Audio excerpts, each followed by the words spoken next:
about to show you a piece of somebody else who was at that convention. It's Judge Mathis. Now, a lot of us watch Judge Mathis on TV. Let's check out Judge Mathis. I'll let you in a minute. Sexism implies that you have the power to discriminate over women. We don't have the power to discriminate against women.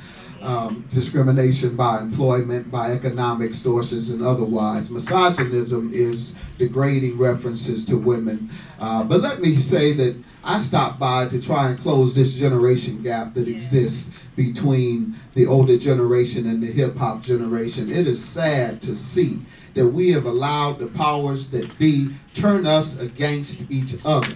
That's sad. That's sad. You know, I would advise you young folks and some of the old heads in here who may not know their history to study your history and find out the root cause of what we're experiencing. First of all, we're experiencing the same type of culture that was prevalent during slavery. We're going through the Willie Lynch syndrome. He said divide by generations. He said cause them to hate themselves. Therefore they'll hate the women.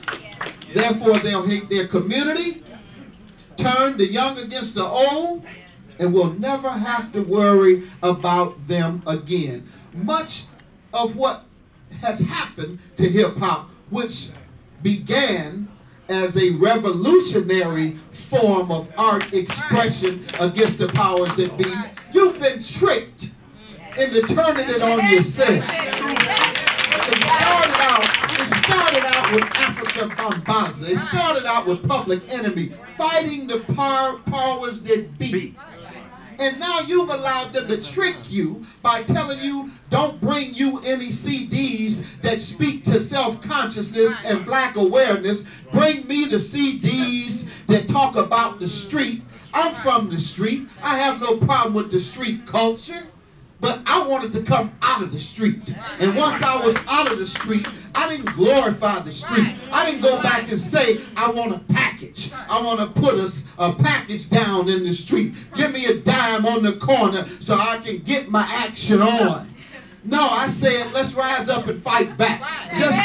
Just like the generation before us, young people. The college generation of hippies, of radicals, they fought back. They were sucker free, as we use that term. Come on. They didn't allow the powers that be to turn the older generation against them. They joined Dr. King's movement. They had their own way of doing it. They registered voters in the South. They fought back. That's why I admire what Russell Simmons and the Hip Hop Action Summit Network does. They marched, tens of thousands of them, to change the education scheme in New York, and they were successful.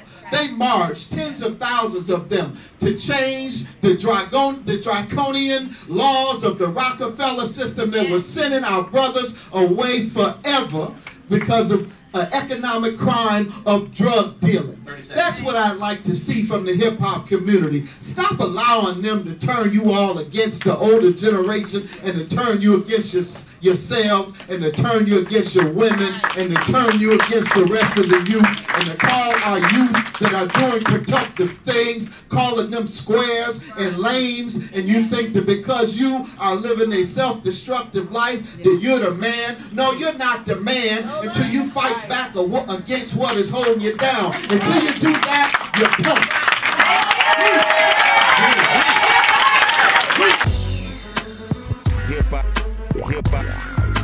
Hip-hop tonight. And you tuned in to Hip-Hop Tonight with Jay Miller, man. You know what I mean? About getting money. Let's do real things, man. Mo TV. Jay Miller right now, Trader Truth, man.